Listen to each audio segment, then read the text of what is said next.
Mateo, ang henyo. Credit to the author. M741 hanggang 50. Ang mga pangalan po na nandito ay galing sa mga name generator. Kung meron man pagkakatulad sa mga pangalan ng tao o lugar at pangyayari, ito ay tunay na hindi sinasadya. Alchemy Saint He, Master Crosswell, magpapahinga muna tayo at mag-aayos ng kaunti sa Clear Red City, pagkatapos ay tatango tayo sa sinaunang gruta na iyon. Hindi kalayuan ang gruta na iyon mula rito. Nag-aalala ako na ang mahabang gabi ay puno ng mga panaginip. Mas mabuting pumasok ng mas maaga. Si Tudor at ang iba pa ay nakarating sa kalapit na lungsod, ang Clear Red City, sa pamamagitan ng transmission array. Pero nang dumating si Tudor rito, tila ayaw na niyang manatili sa lungsod. Hindi niya alam kung dahil ba iyon sa pag-aalala niya sa kanyang nakababata, o mga bagay na gusto niyang itago. Tungkol dito, natural na walang pagtutol sina Mateo at ang iba pa. Sa biyaheng ito, isinama ni Tudor si Frederick at ilang mga tagasunod sa huling yugto ng Boundless Realm. Medyo kapansin-pansin ang grupo ng 8 hanggang 9 na tao. Sa panig ni Sherlan, ang Heaven's Destiny Trading Company ay nagpadala rin ng isang martial artist ng Heaven Enlightenment Realm upang protektahan siya. Sa grupong ito ng mga tao, ang mga powerhouse ng Heaven Enlightenment Realm lamang ay umaabot sa 5. Siyempre, ang pag-shamming niya sa Heaven Enlightenment Realm na ito ay katumbas lamang ng walang silbi, medyo mabuti na kaysa wala. Habang nasa daan, natural na hinarap ni Sherlan si Mateo ng may matinding titig, ngunit si Mateo ay may walang pakialam na ekspresyon. Wala siyang pakialam sa ganitong uri ng katawa-tawang pang-aasar. Hanggat hindi kayang talunin ni Toby ang martial artist na dinala niya sa Heaven Enlightenment Realm, natural lang na walang sino man ang maglalakas loob na hawakan siya. Dahil sa mga payo ni Mateo, sa wakas ay umangat si Toby sa isa pang antas sa paggamit ng espada. Bagamat hindi pa rin niya nauunawaan ang isang sukdulang tunay na layunin, natagpuan niya ang landas tungo sa pag-unawa sa isang sukdulang tunay na layunin. Huminto sandali ang grupo, pagkatapos ay dumiretso sila sa sinaunang kuweba. Ang sinaunang gruya ay matatagpuan sa isang hanay ng mga kabundukan. Natagpuan mismo ni Tudor ang pasukan ng gruya nang walang ideya kung anong uri ng paraan. Sa tamang pagsasalita, isa itong kahabaan ng bangin. Matagal na naghahanap ang lahat, ngunit wala talagang pasukan, tanging mga patong kasing lamig ng yelo lamang. Kumunat ang noo ni Tudor at sinabing, paano nangyari iyon? Dapat nandito iyon. Bakit walang pasukan? Sabi ni Sherlan, kamahalan, Panginoon ng lungsod, maaari bang mali ito? Dahan daw ang umiling si Tudor at sinabing, ang lokasyon na ipinadala sa akin ni Junior Apprentice Brother ay tiyak na nandito. Wala lang talagang pasukan. Paano siya nakapasok? Naghiwa-hiwalay ang lahat at naghanap kung may mga lugar na kahawig ng pasukan. Pinagkalat niya ang mga nasasakupan, hinahanap ang pasukan ng sinaunang kuweba sa paligid. Maya-maya lang, may sumigaw, kamahalan, Panginoon ng lungsod, may isang bahagi ng mga tulos na bato rito. Lumapit ang lahat para tingnan. Sa katunayan, nakakita sila ng isang bahagi ng mga tulos na bato na may sukat na 500 talampakan. Isa itong array formation. Hanggat mabubuwag natin ang array formation, makakapasok tayo sa grotto. Sabi ni Sherlan nang may pananabik. Tungkol sa pagpasok sa sinaunang kuweba sa pagkakataong ito, si Tudor ay gumawa ng isang time na pangako na hindi lamang bibigyan si Sherlan ng malaking gantimpala, kundi ang mga bagay na makukuha sa paglalakbay na ito ay magiging pag-aari din niya. Kaya naman, si Sherlan ay masigasig pa rin sa paggalugad na ito. Napag-usapan na, si Sherlan ay isang ang alchemist na ang lakas ay medyo kakilakilabot.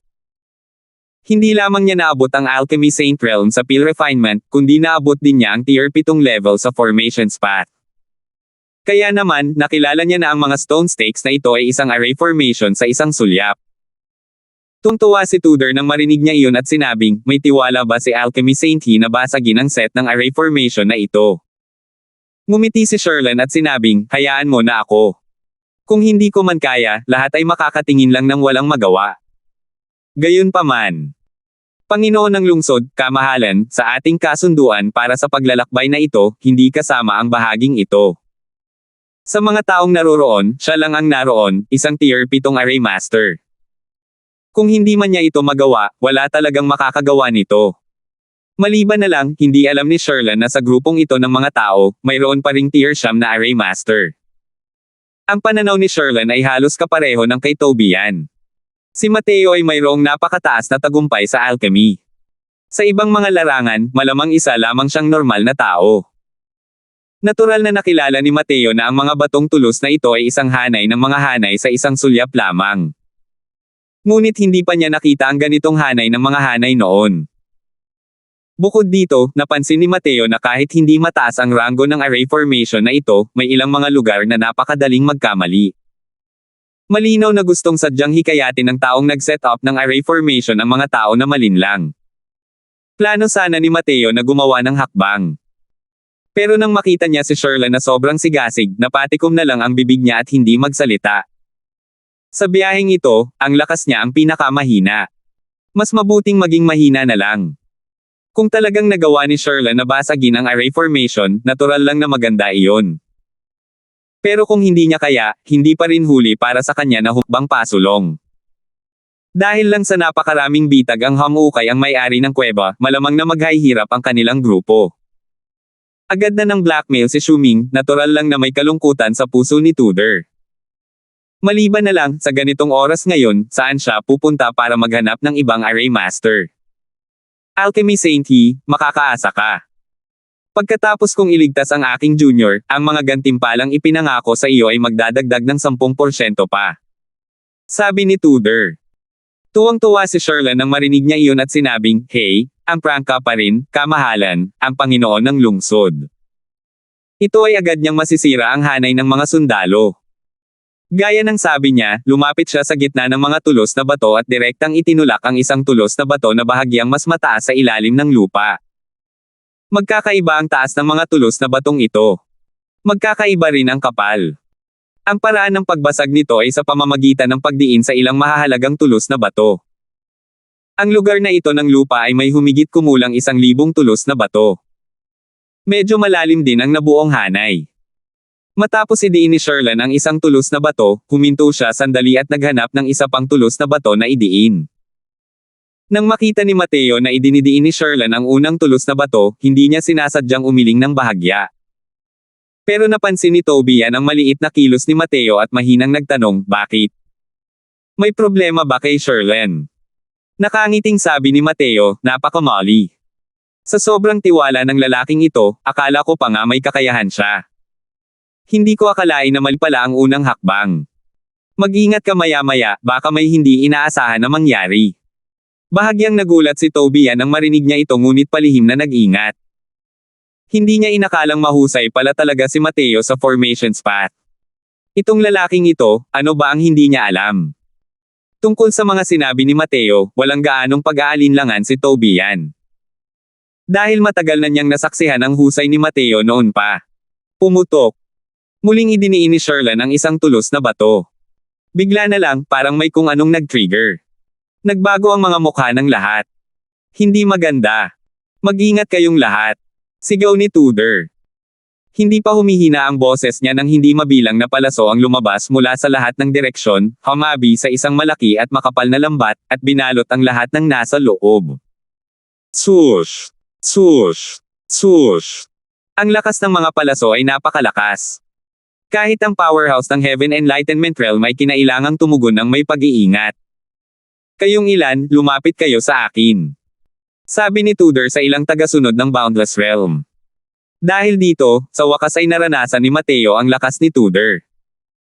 Bigla siyang naglabas ng essence energy, kaya agad niyang nabalot ang ilang tagasunod sa loob. Hindi mabilang na mga palaso ang tumagos mismo sa kanyang essence energy barrier, ngunit nang hina nang walang anumang banta. Ngunit si Sherlyn ay walang ganoong kalakas na lakas. Kahit na isa rin siya sa Heaven Enlightenment Realm, napakahina pa rin ang kanyang lakas.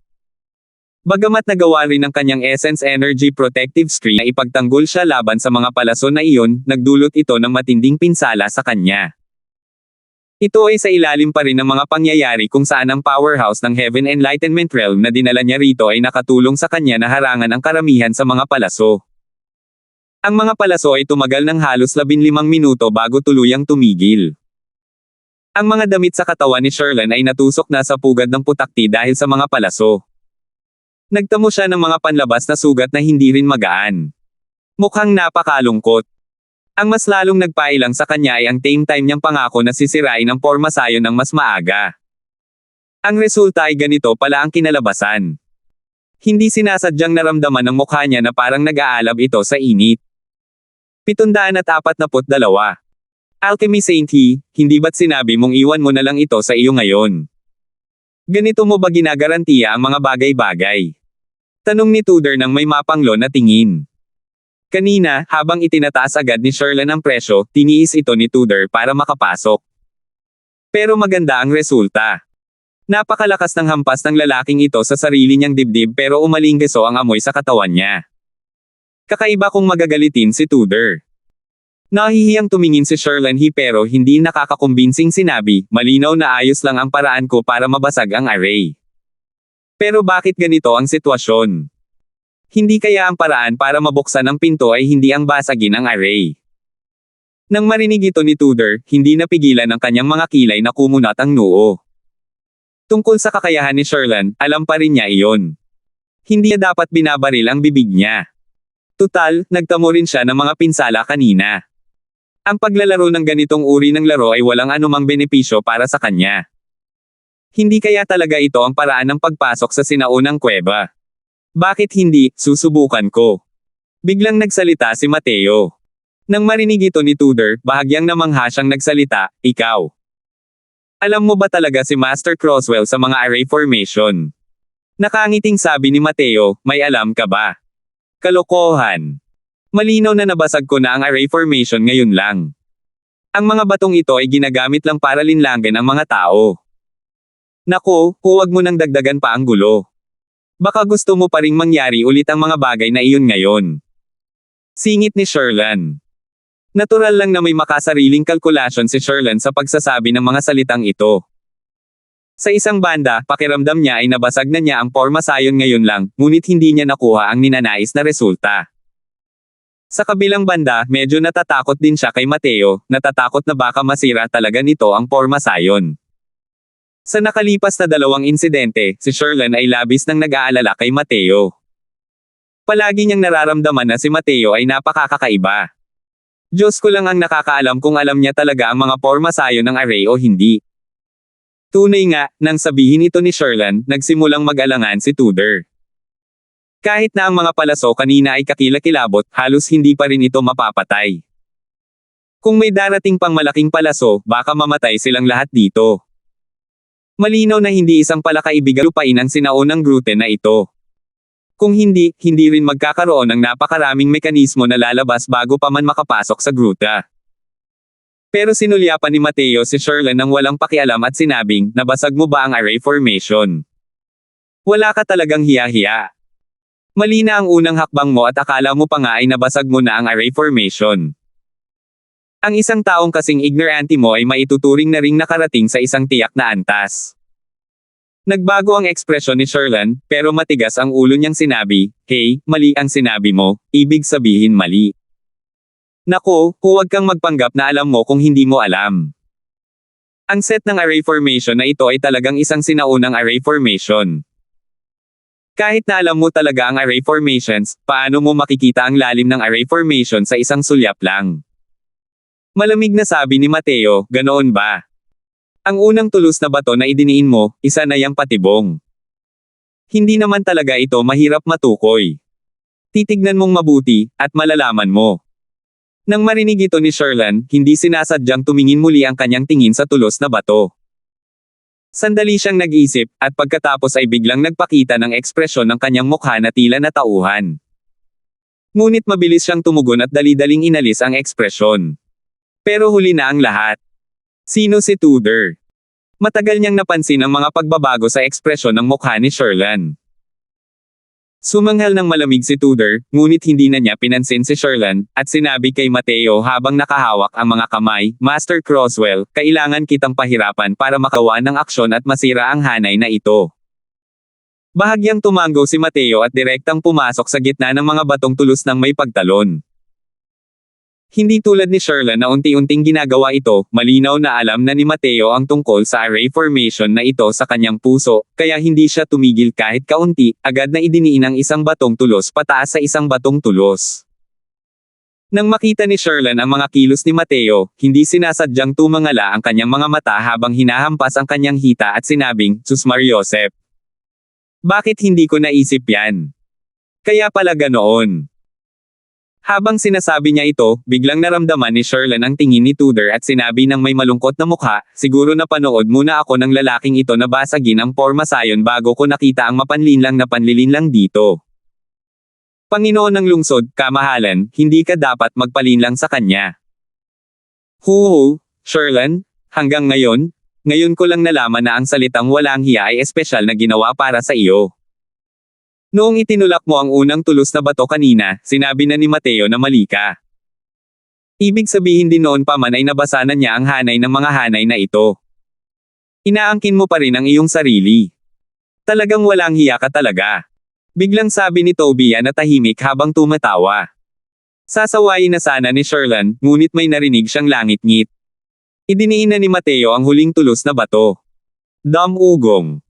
Ang dating hubad na bangin ay nagsimulang magkapira-piraso sa oras na ito, na bumubuo sa hugis ng isang napakalaking pinto. At ang malaking pintong ito ay kasalukuyang dahan-dahan bumubukas. Ang hanay na ito ang talagang susi sa pagbubukas ng sinaunang kuweba. Hahaha. Kahanga-hanga talaga si Master Croswell. Hindi tulad ng ibang tao, marunong lang magyabang. Puno rin ng sama ng loob si Tudor kay Sherlyn ngayon. Baka kailangan pa rin niya itong kumilos sa likuran, kaya hindi siya natamba. Kung iisipin ngayon, si Sherlyn ay malinaw na ganoong klaseng tao na may mababaw na kaalaman. Nagyayabang hanggang langit, ngunit hindi niya magawa, at agad pang ang nangikil ng presyo. Sa kabilang banda, si Mateo, ay malinaw na sa kanya ang tungkol sa hanay na binubuo ng mga batong tulos na ito noon pa man, ngunit wala siyang binanggit tungkol sa kabayaran. Dahil sa pagkakaibang ito, napakalaki ng pagkakaiba ng dalawang partido. Malinaw na matagal nang nakatambay itong si Sherlyn sa loob ng kumpanya ng pangangalakal, ang kanyang katawan ay naglalabas ng baho ng mentalidad na naghahanap ng kita sa buong katawan, na nagpapawalang gana sa mga tao. Malungkot ang ekspresyon ni Sherlyn at hindi nagsalita kahit isang salita sa tabi. Pero mas lalo pa niyang kinamumuhian si Mateo. Sa loob ng sinaunang kuwebang ito, kung may pagkakataon, dapat mong patayin ang batang ito. Sabi ni Sherlyn sa kanyang kasama. Sige.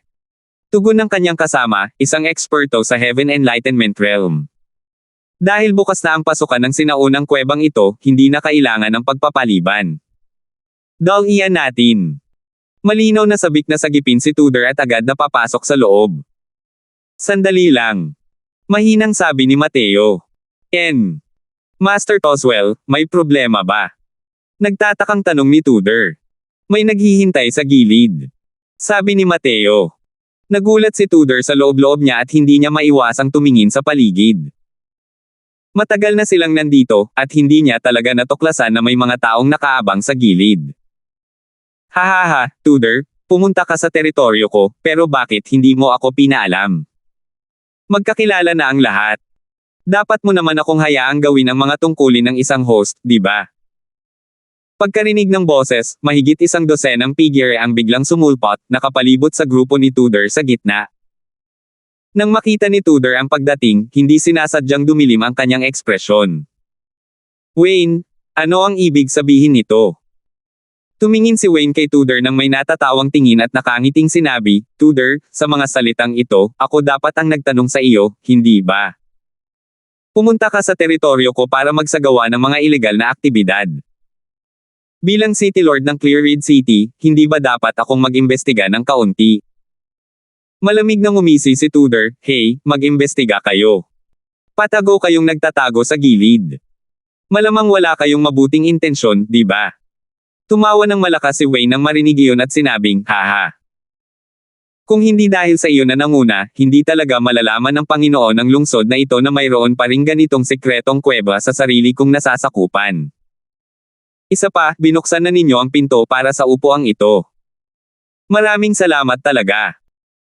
Biglang tumingin si Wayne kay Mateo at sinabing, isang batang divine traversing realm na hindi lamang kayang basagin ang isang array formation na kahit isang tier 7 array master ay hindi kayang basagin, natutuklasan pa niya tayo, ang mga taong ito na kumakain ng breath canceling pills. Talagang may kakayahan. 743. Noong una, hindi ko rin kayo mahanap. Pero nang mabasa ko ang array, may isa sa inyo ang nagalit, kaya't nalaman ko ang bakas ng inyong mga sarili, malamig na sabi ni Mateo. Ang breath-canceling pill ay hindi itinuturing na isang napakamapanlikhang medicinal pill sa Divine Realm. Ngunit ito ay isang napaka-praktikal na medicinal pill. Isa itong napaka-desenteng medicinal pill na gamitin para sa pagsisinungaling at pagsubaybay. Ang kapintasan lang ng breath-canceling pill ay kasing halata ng gamit nito, iyon ay ang hininga ay hindi maaaring magkaroon ng kahit kaunting bahid ng pag-alon. Kung hindi, mabubunyag ang isa. Nang sandaling nabasag ni Mateo ang pormasayon ngayon din, nang bumukas ang sinaunang kuweba, malinaw na may isang taong labis na nagulat nang makita ang eksenang ito, na nagresulta sa pagbubunyag ng isang bakas ng isang kapintasan. Pero kahit na ganoon, ang pahiwatig ng isang depekto ay talagang napakaliit. Kung hindi, imposible ring hindi ito matuklasan kahit ni Tudor at Tobian, ang ganitong uri ng mga makapangyarihang tao. Gayunpaman, ang maliit na bakas ng kapintasang ito ay nakuha ni Mateo. Matinding tinitigan ni Wayne ang grupo ng mga tao sa likuran, halatang hindi siya nasisiyahan sa ganitong uri ng maliit na pagkakamali na nagawa nila. Ang mga taong dinala ni Wayne ay mas malakas kumpara sa grupo ng mga tao ni Tudor. Ang mga powerhouse ng Heaven Enlightenment Realm pa lamang ay umaabot na sa 7 hanggang 8. Sa lakas, talagang natalo nila ang panig ni Mateo. Kaya naman, kahit malantad, wala rin siyang dapat ikatakot. Sinuri ni Wayne si Mateo at biglang nakangiting sinabi, "Nako, mula ngayon lang, lagi kitang pinagmamasdan." Nang paandarin ng ugok na iyon ang mga palaso, akala ko patay ka na. Pero hindi ko inaasahan na hindi man lang tumama ang mga palaso na iyon sa pinong buhok mo. Kalaunan, nabasag mo ang array formation at natukoy mo pa ang ating pag-iral. Talagang kahanga-hanga. Nako, halika at magtrabaho ka para sa akin, paano yan? Kung ano ang maibibigay sa iyo ni Tudor, dodoblehin ko. Hindi, bibigyan kita ng triple. Hindi napigilan ni Tudor ang magulat nang marinig niya iyon. Hindi niya inaasahan na aagawin ni Wayne ang kanyang mga tauhan sa harap niya mismo. At hindi rin niya napansin na si Mateo pala ay umasa sa sarili niyang kakayahan na makayanan ang mga palaso kanina at inisip pa nga niya na si Tobian pala ang tumutulong sa tabi.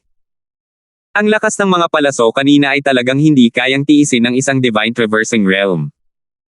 Pero sabi ni Wayne, hindi man lang tumama ang mga palaso na iyon sa mga sulok ng manggas ni Mateo.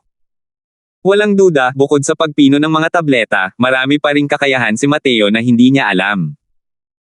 At ang mga kakayahang ito ay malamang na makaapekto sa tagumpay o kabiguan ng paglalakbay na ito. Kahit sino ay maaantig sa presyong ibinigay ni Wayne. Wala naman siyang gaanong mahigpit na relasyon kay Mateo. Kung talagang susuportahan ni Mateo ang kabilang panig, malaki ang magiging pagkalugi niya. Mateo, Wayne itong lalaking ito. Magsasalita na sana si Tudor pero pinigilan siya ni Mateo gamit ang isang senadorias ng kamay. Panginoon ng Lungsod Pay, nagpapasalamat ako na mataas ang tingin mo sa akin. Hindi problema ang pagsama sa iyo. Nang marinig ang mga salitang ito, ang ekspresyon ni Tudor ay naging sukdulan ang pangit, habang si Wayne ay may tuwang-tuwa na hitsura.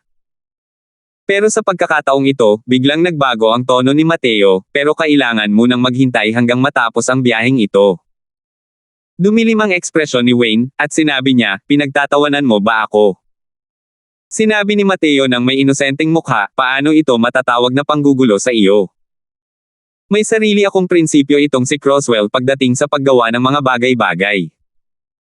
Nangako na ako kay City Lord Ying para sa biyaheng ito, at natural na kailangan kong gawin ang ipinagkatiwala sa akin. Pagkatapos ng biyaheng ito, natural na wala nang magiging ugnayan sa pagitan namin. Sa oras na iyon, hindi ba't ang pagsali sa Clear Red City ay makakapagbigay kasiyahan sa magkabilang panig?" Malamig na ngumisi si Wayne, "Brat, mukhang hindi mo pa rin maintindihan ang sitwasyon ngayon." Tumawa si Mateo at sinabing, "Malinaw sa akin ang kasalukuyang sitwasyon. Gusto mo kaming patayin, syempre, magagawa iyon. Pero kahit papaano ay kailangan mong bayaran ang halaga ng pagkamatay ng 5 hanggang 6 na tao. Kung tama ang aking mga haka-haka, ang iilang taong ito ang dapat na maging mayorya ng mga piling tao sa ilalim mo, tama ba? Kung mamamatay silang lahat, anong karapatan mong galugarin ang sinaunang kuweba na ito?" Siyempre, maaari mo ring iulat ang sitwasyon dito sa banal na lupain at hayaan ang banal na lupain na magpadala ng mga tao para pumunta at mag-explore. Pero ano ang kinalaman nito sa iyo, City Lord Manor Pay? Malamig na tumawa si Wayne at sinabing, 5 hanggang 6 na tao. Masyado mong mataas ang tingin kay Tudor, di ba? Siya ang natalo kong kalaban. Umiling si Mateo at sinabing, syempre, hindi si City Lord Ying ang tinutukoy ko. Sikat na sikat si Brother June sa Ancient Opulent City. Minsan na niyang nilipol ang pangunahing aristokratikong pamilya ng Ancient Opulent City ng mag-isa. Hindi dapat maging problema ang pakikitungo sa 3 hanggang 4 na tao, di ba? Nagbago ang ekspresyon ni Wayne nang sabihin niya, ikaw pala si Toby yan. Walang pakialam na sabi ni Toby yan, si June talaga to. Medyo nagulat si Mateo. Hindi niya inaasahan na ganito pala kataas ang reputasyon ni Toby yan. Kahit si Wayne ay kilala rin siya. Napansin ni Tudor ang pagdududa ni Mateo at ipinaliwanag, nakiusap ang banal na lupain kay Toby yan dati ngunit tinanggihan niya ito. Malamang na si Toby yan ay isang taong nakakaintindi ng isang tunay na layunin. Natural lamang na pinahahalagahan siya ng banal na lupain. Saka lang napagtanto ni Mateo. Lumalabas na isa palang natatanging talento si Toby yan na nanginginain sa ilang. Ang mga ordinaryong taong nakakatanggap ng panghihikayat mula sa isang banal na lupain ay tiyak na sasali ng walang pag-aalinlangan. Tutal, ang mga yaman sa isang banal na lupain ay malayong malayo sa maihahambing sa isang maliit na lungsod tulad ng Ancient Opulent City. Ngunit si Toby yan ay isang exception. Tinanggihan niya ang paanyaya ng banal na lupain ng walang anumang pag-aalinlangan. Tama ang desisyon ni Brother June.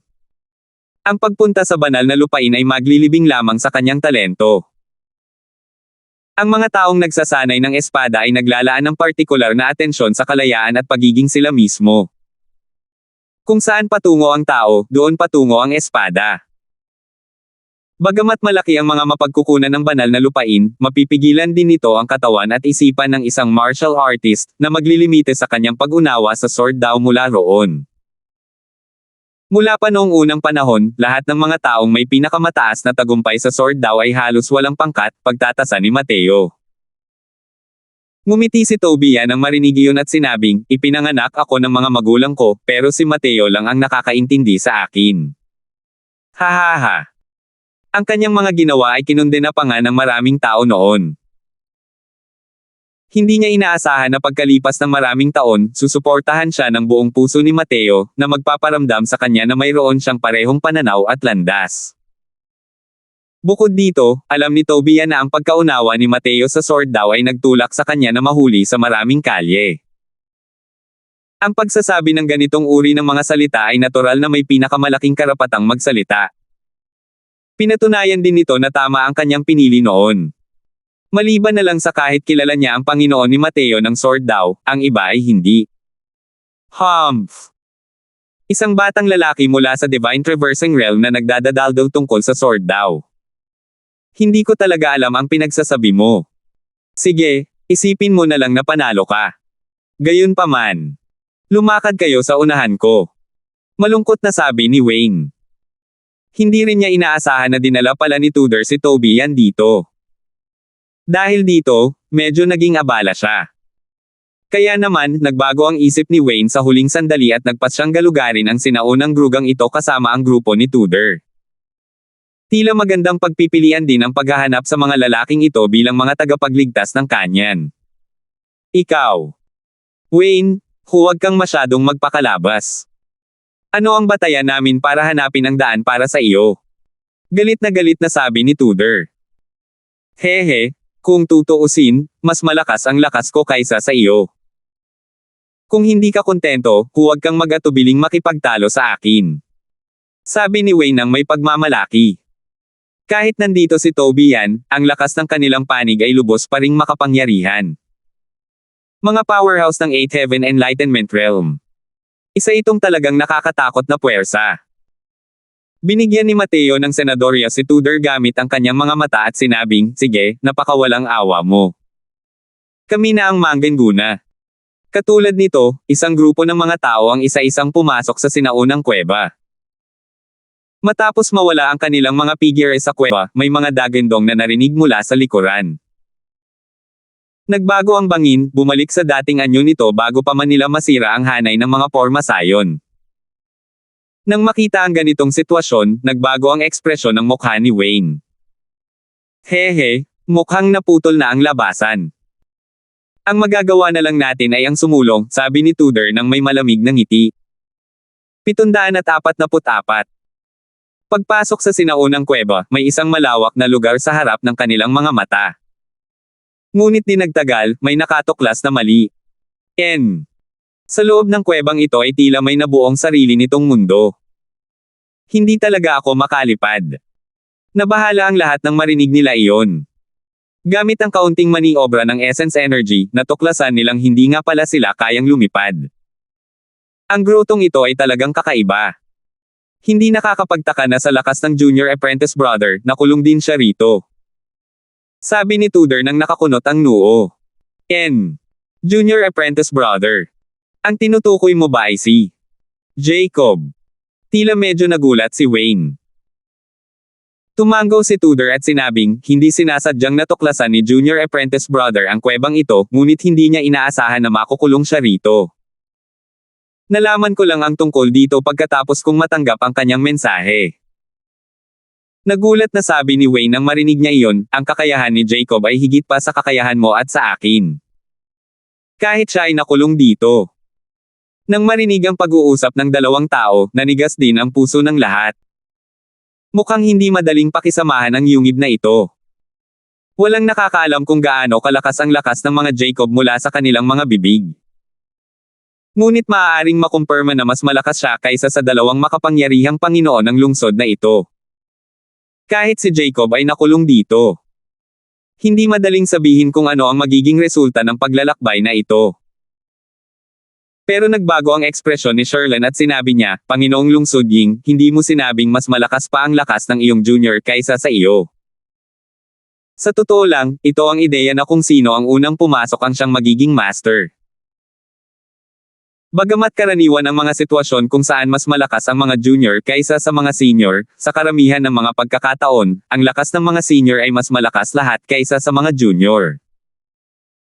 Nang marinig ni Sherlyn na nakulong ang nakababata ni Tudor sa sinaunang kuweba ngunit hindi pa namamatay, agad niyang naramdaman na hindi naman mataas ang panganib ng paglalakbay na ito. Kung hindi, imposibleng pumayag siyang pumunta rito. Malamig na sabi ni Tudor, hindi ko sinabi, hindi mo rin naman tinanong, di ba? Ikaw. Agad na nabulunan si Sherlyn. Lumingon si Wayne at nakangiting sinabi, Tudor, kasalanan mo ito. Sa pagpasok sa isang mapanganib na lugar, kailangan mo man lang linawin ang kaugnayan ng interes at pinsala sa iyong mga kasama. Sa ganitong sitwasyon ngayon, hindi ba't malinaw na nanlaloko ka ng mga tao? Wayne, pwede ka bang maging mas walang hiya pa? Malamig na sanggal ni Tudor. Ang ganitong uri ng paraan ng paghahasik ng pagtatalo ay talagang napakahalata. Hindi rin naman tanga si Sherlyn. Paano niya hindi masasabi? Ngunit kailangang tanggapin na ang mga salita ni Wayne ay talagang tumama sa kaibuturan ng kanyang puso. Bukod pa rito, ngayong ganito na ang takbo ng kwento, paano hindi mahahalata ni Sherlyn na sadyang itinago ni Tudor ang panganib sa biyaheng ito. Natatakot siyang baka hindi sila sumama ni Mateo, kaya hindi niya sinabi ng malinaw. Bagamat medyo magaspang at mababaw ang pamamaraan, mahusay ang mga epekto. Sa totoo lang, hindi nag-aalala si Wayne sa mood ni Sherlyn. Palihim niyang sinuri ang ekspresyon ng mukha ni Mateo, ngunit labis siyang nadismaya dahil sa resulta. Kalmado lang ang ekspresyon ni Mateo sa buong biyahe, parang hindi niya narinig. Hindi rin niya alam kung ano ang iniisip niya. Sige, bawasan ninyo ang sasabihin ng lahat ng kaunti. Naputol na ang labasan ngayon, huli na rin ang pagsasabi ng kahit ano. Dapat ay magpatuloy na ang lahat at mag-explore. Kung mayroon man, hindi pa huli ang paglabas sa kuwebang ito at pag-usapan ito. Agad na humakbang si Frederick para ayusin ang sitwasyon nang makita niyang hindi maganda ang sitwasyon. Sa ganitong sitwasyon ngayon, wala nang ibang alternatibo ang lahat, at maaari lamang silang magpatuloy sa pagsulong. Di nagtagal, isang malaking ilog ang hamarang sa harap ng lahat. Ito. Hindi tayong lahat makakalipad. Wala ring tulay ang malaking ilog na ito. Paano tayo dapat tumawid? Ang malaking ilog na ito ay walang laman sa ibabaw at wala man lang tulay. Agad na natigilan ang lahat. Sa ngayon, lahat ay hindi kayang lumipad. Posible kayang kailangan nilang tumawid sa ilog. Sandaling kumislap ang tingin ni Mateo, at casual niyang pinunit ang isang sulok ng kanyang manggas at itinapon ito sa tubig. Malambot at magaan ang kanyang damit na gawa sa seda. Ngunit nang mahulog ito sa tubig, agad itong nawala at lumubog sa ilalim ng tubig. Hindi napigilan ni Sherlan na mapasigaw sa gulat nang makita ang sitwasyon. Mahinang tubig. Talagang mahinang tubig ito. 800 milya ng mundo ng Kumunoy, 3,000 mahinang tubig ang lalim. Hindi lumutang ang balahibo ng gansa, lumulubog ang mga katken ng tambo sa ilalim. Kasabay ng pagsigaw ni Sherlan, biglang nagbago ang ekspresyon ng lahat. May chismis na ang weak water ay nagmumula sa mga lupain ng dulong kanluran. Bakit ito lumilitaw dito? Ayon sa mga alamat, hindi na raw kayang daanan ang mahinang tubig. Ano na ang dapat nating gawin ngayon? Nagpalitan ng tingin ang lahat at sa totoo lang ay ilang sandali silang nawala ng malay kung ano ang gagawin. Nag-isip sandali si Wayne, ngunit napunta ang tingin niya kay Mateo at nagtanong, "Nako, matutuklasan mo ang mga kakaibang katangian nito. Siguradong may paraan ka para malampasan ito, di ba?" Nagkibit balikat si Mateo at sinabing, "Kayong mga martial artist ng Heaven Enlightenment Realm ay walang magawa.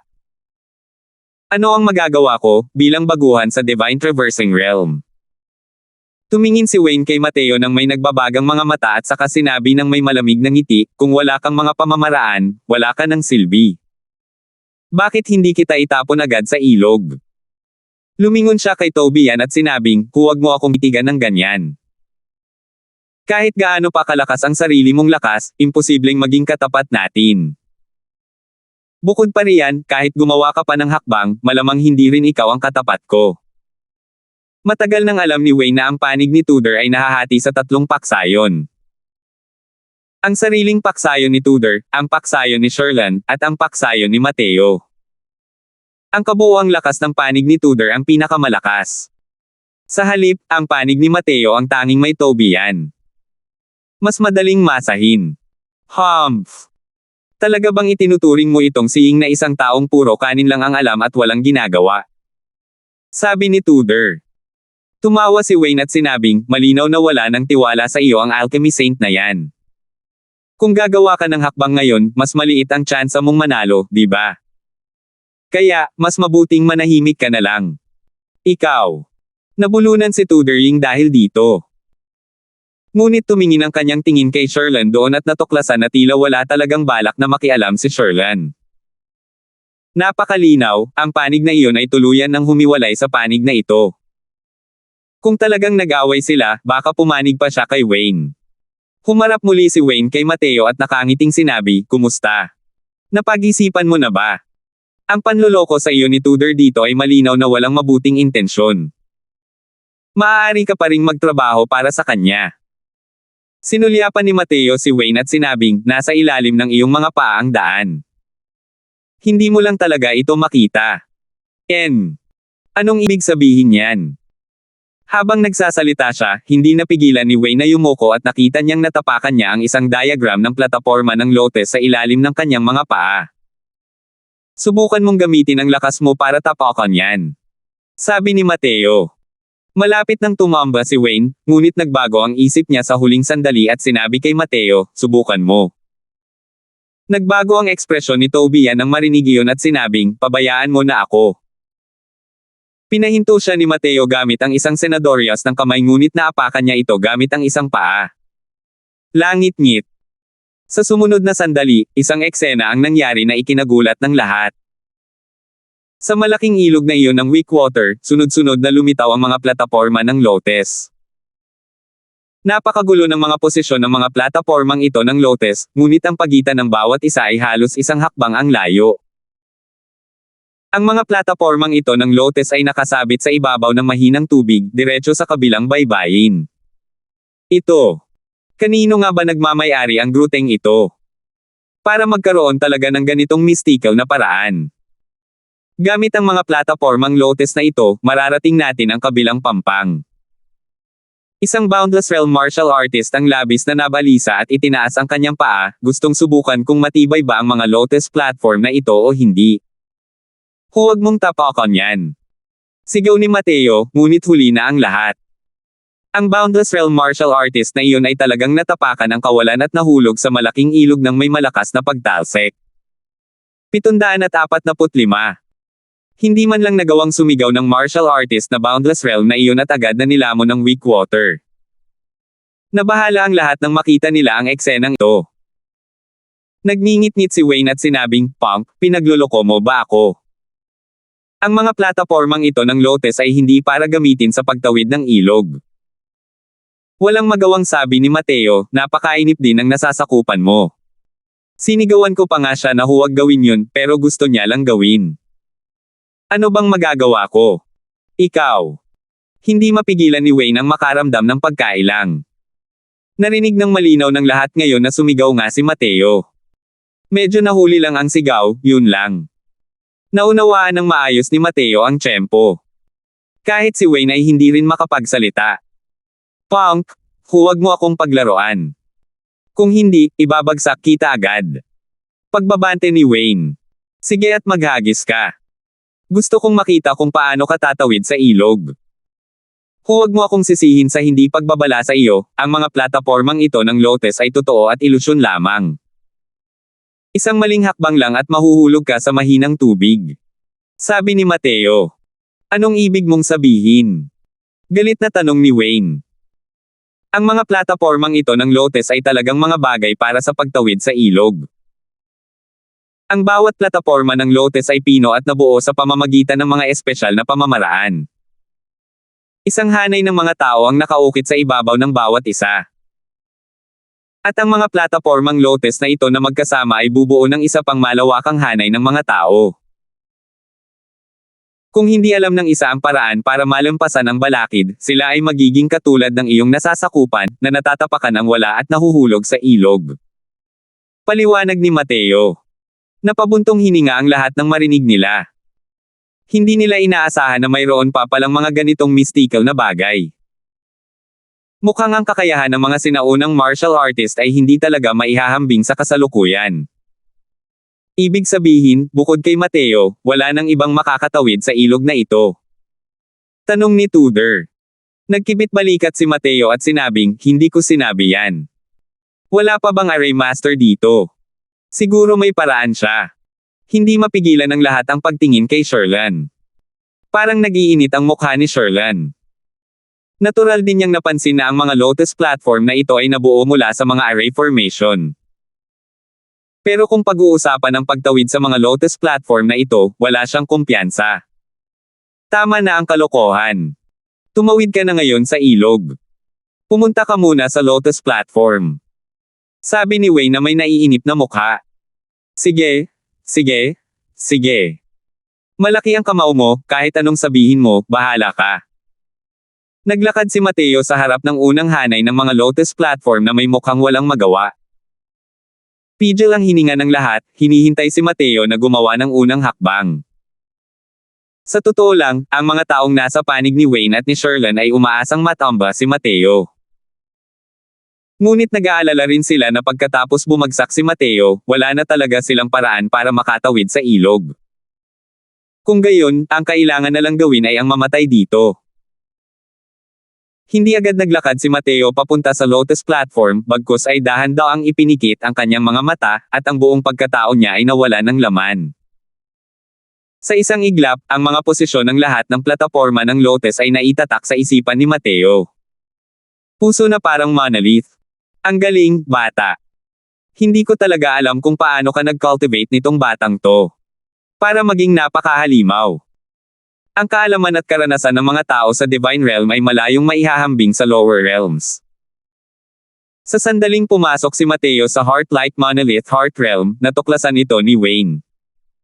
Siyempre, hindi lang si Wayne ang nagulat. Nariyan pa nga sina Tudor at Tobian. Hindi alam ni Wayne, pero alam nilang dalawa na si Mateo ay umakyat mula sa lower realms.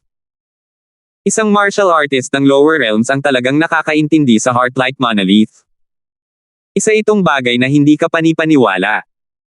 Lalo na si Tobian, natuklasan niya na habang tumatagal ang oras na kasama niya si Mateo, lalo niyang nababawasan ang pagkakaintindi niya kay Mateo. Biglang nagmulat ng mga mata si Mateo at dahan daw ang itinaas ang kanang paa, humakbang papunta sa isang lotus platform sa harap. Halos mawala ng hininga ang iba pang mga martial artist. Gustong-gusto nilang makita kung ano ang magiging resulta ng paghakbang ni Mateo. Dahan daw ang lumapag ang kanang paa ni Mateo at sa wakas ay nakatapak sa plataporma ng lotus. Tumapak ng matatag. Dahil dito, sa wakas ay gamaan ang loob ng lahat. Napakahusay. Lumalabas na kayang-kaya pa talagang tawirin ng mga platapormang ito ang ilog. Tuwang-tuwa na sabi ng isang tao. Gayunpaman, nang mailagay din ni Mateo ang isa pa niyang paa sa plataporma ng lotus, isang eksena ang nangyari na nagpatingi sa kanila ng nakanganga. Bukod sa platapormang lotus na kinatatayuan ni Mateo, lahat ng platapormang lotus ay naglaho ng walang bakas. Ito. Anong nangyayari dito? Nasaan ang mga plataporma ng lotus na iyon? Iisa lang ang plataporma ng lotus, paano tatawid sa ilog? Sabi ni Wayne habang nagbabago ang ekspresyon ng kanyang mukha. Hindi nagsalita si Mateo, bagkus ay lumiko pa kanan at direktang humakbang palabas. Dumapa ng diretso ang mga paa ni Mateo sa isang lotus platform nang walang paglihis, habang ang lotus platform na kinatatayuan niya kanina ay nawala rin sa paningin. Ito. Paano nangyaring ganito? Muling tumigas ang puso ng mga martial artist na kanina lang ay relax. Kapag may mga tao sa plataporma ng lotus, saka lamang ito lilito. Kapag walang tao, hindi lilito ang mga plataporma ng lotus. Ibig sabihin din nito ay kung hindi matindaan ng isang tao ang posisyon ng mga plataporma ng lotus, malamang na matapakan niya ang wala at mahulog. Hindi kalakihan ang mga plataporma ng lotus. Maganda lang na kaya nitong ibagsak ang dalawang paa. Kung ganito lang, sunod-sunod lang ang mangyayari. Isa pa, wala dapat kahit kaunting pagkakamali. Kahit na magkamali ka ng kalahating talampakan, may posibilidad pa ring matamba ka. Sa ganitong paraan, mas madali para sa mga nasa unahan na hindi magkamali.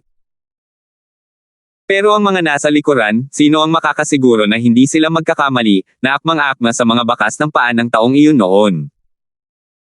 Bukod pa rito, habang papalayo sila sa paglalakad, ang mga yabag ng bawat isa ay halos may kaunting paglihis. Mas malaki rin ang posibilidad na matamba sila. Sa ganitong paraan, napakahalaga kung sino ang maglalakad sa harap.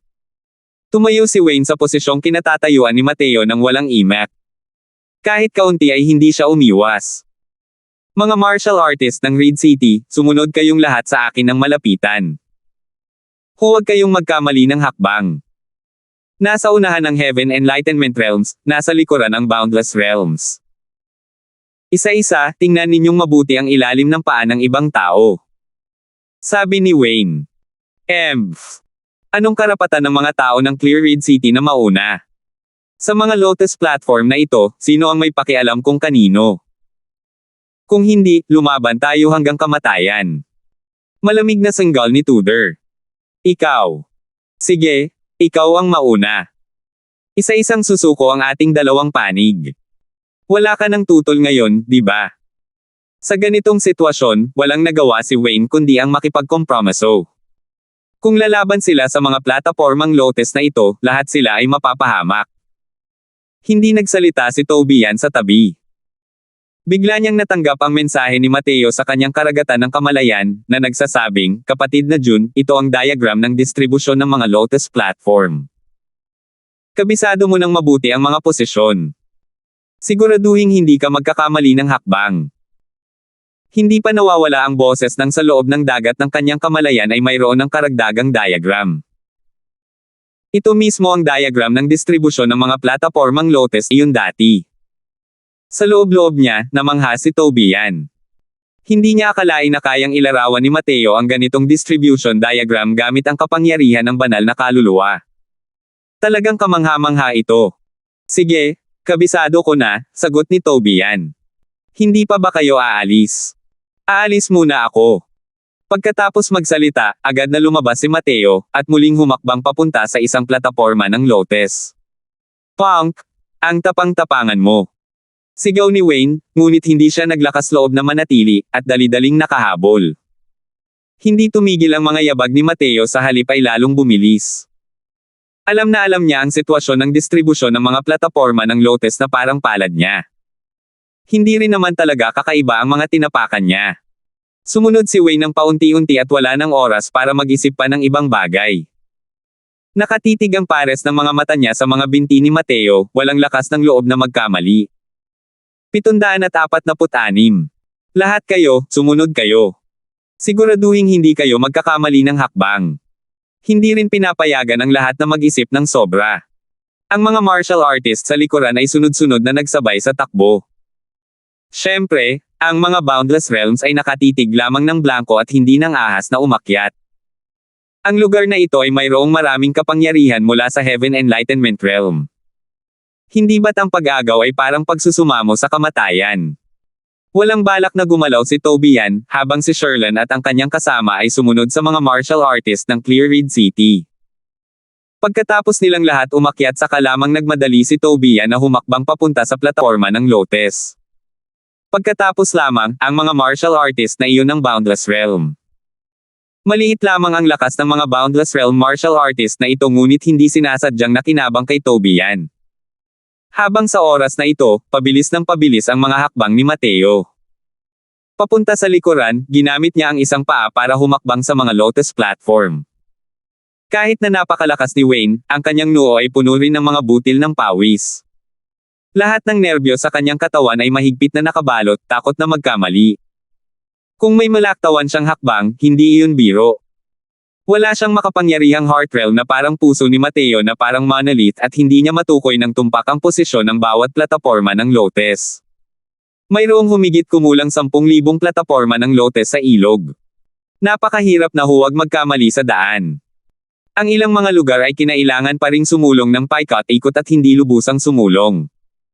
Minsan nga ay nakakaharap pa ni Mateo ang mga tao sa likuran. Nakadikit lang talaga ang mga taong iyon sa paa ng taong nasa unahan at walang lakas para pumunta at magmalasakit sa kanya. Dahil biglaan ang pagtaas ng bilis ni Mateo, bukod kina Wayne at Tudor, ang iba ay kalahating beat na mas mabagal. Gumawa rin ito ng putol na anyo sa pagitan nila, at hindi na magkasunod ang isa. Noong nagsisimula pa lang, halos hindi pa rin nagkakamali ang ibang mga martial artist. Pero sa likuran, unti-unting may isang taong hindi na kayang sumugal. Arg! Isang kalunos-lunos na sigaw. Sa wakas, may isang taong hindi nakahakbang at nahulog sa rumaragasang tubig ng ilog at agad na nalunod. Ang malungkot na sigaw na ito ay lubhang nakakaantig sa tainga, na kinagulat ng lahat.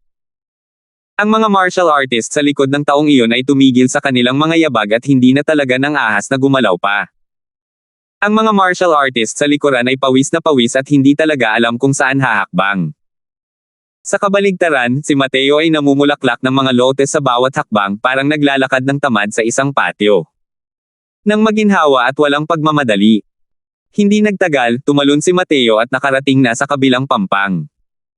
Samantala, sa oras na ito, nakasunod na si Wayne sa kanya ng ilang mga platapormang lotes. Pero hindi kailanman inalis ni Wayne ang tingin sa mga yapot ni Mateo at kabisado na niya ang mga posisyon ng ilang platapormang lotes na ito. Hinahanap mo ang kamatayan, Mateo.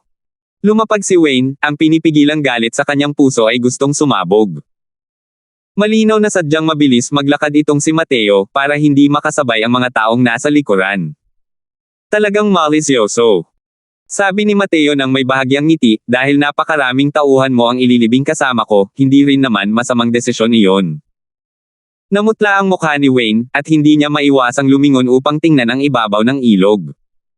Ang pagkabiglang ito ay hindi basta-basta nangyari. Bukod sa kanilang tatlo, lahat ay huminto sa gitna ng malaking ilog.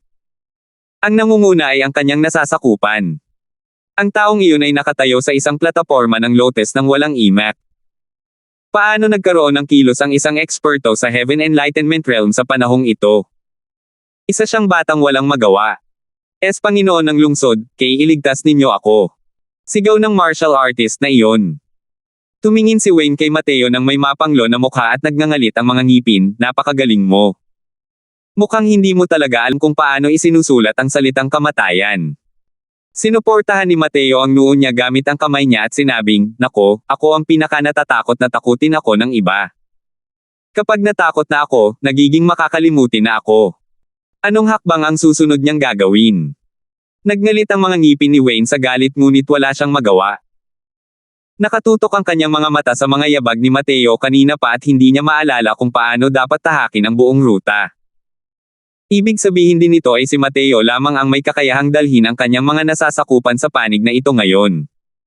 Pero walang ingay na ginawa si Tudor sa gilid. Alam niyang ang ginagawa ni Mateo noon ay hindi lang para harapin si Wayne. May balak pa nga itong bigyan siya ng babala. Kahit hindi sinabi ni Mateo ang panganib sa sinaunang kuwebang ito, hindi ibig sabihin nito na wala siyang anumang reklamo. Sinusubukan ni Mateo na bigyan siya ng babala sa pamamagitan ng pangyayaring ito na kung wala siya, Mateo, kalimutan na ang pagsadyap kay Jacob mula rito. Sa totoo lang, kahit si Tudor mismo ay hindi inaasahan na kakailanganin niyang umasa kay Mateo kahit saan matapos makapasok sa sinaunang kuweba. Samantalang silang lahat, ang mga eksperto sa Heaven Enlightenment Realm na ito, ay naging ganap na walang silbi at tanging ang mga kaayusan ni Mateo lamang ang kanilang natanggap ng pasibo. Ganito ang nasa labas ng grotto, at ganoon din ang pagpasok sa grotto. Walang kapantay ang pangit ng ekspresyon ni Wayne. Pero nakipagkompromiso pa rin siya sa huli. "Tumakas ka, anong mga termino ang mayroon ka?" Nakangiting sabi ni Mateo, ganito pala ang ugali ng pakikipagnegosasyon. Napakasimple lang ng kondisyon ko. Bawat tao, 100,000 kristal ng Earth Essence.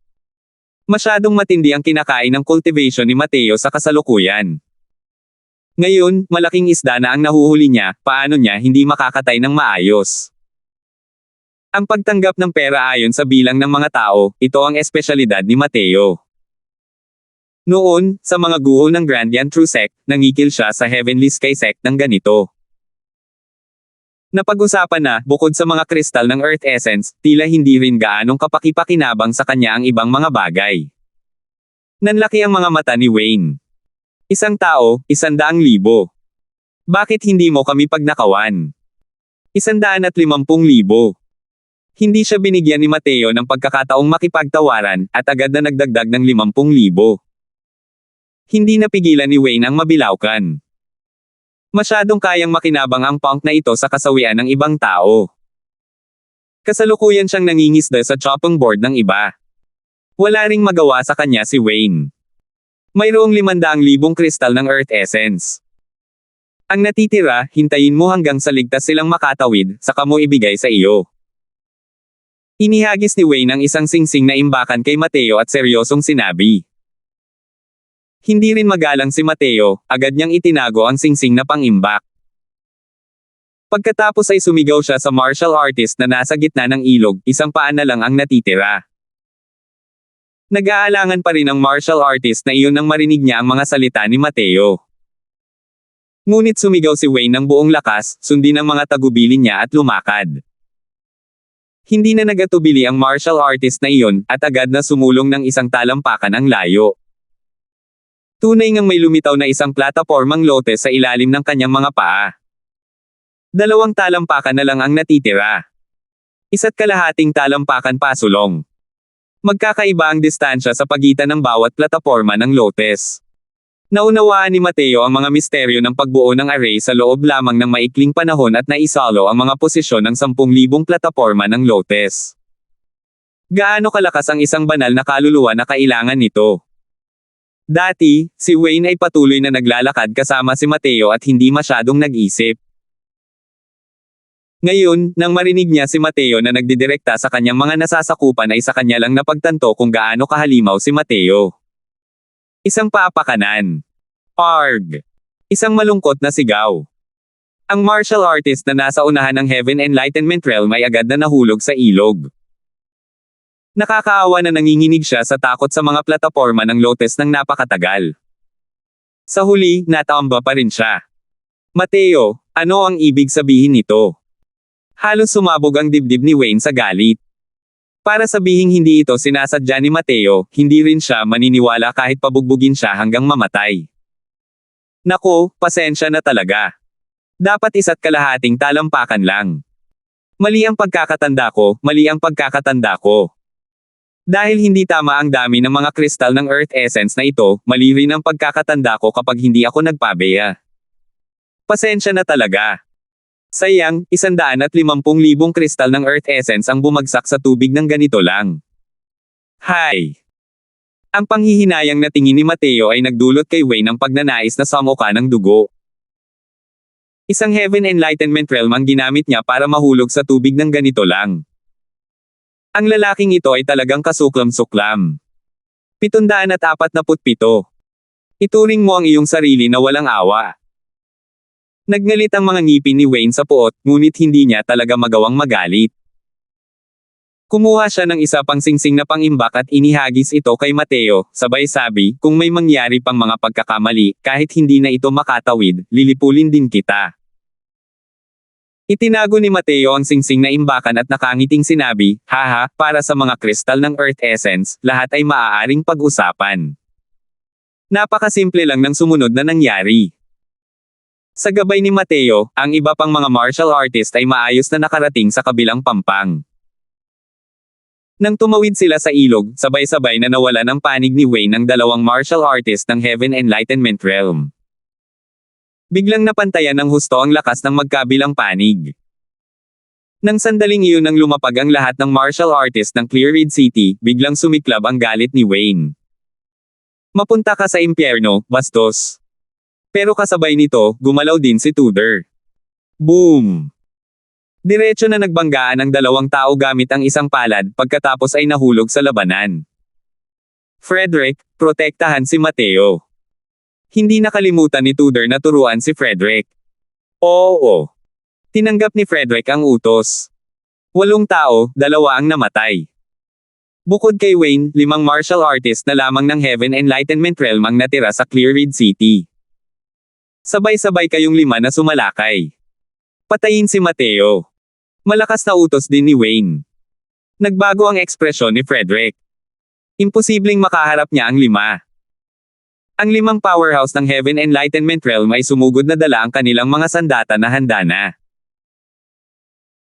Ngunit sa sandaling iyon, isang Bugzo ng intensyong gumamit ng espada ang pumailan lang sa kalangitan, diretsyong dumaloy patungo sa 5 powerhouse ng Heaven Enlightenment Realm. Ang lakas ni Tobian ay naipakita ng walang pag-aalinlangan sa sandaling ito.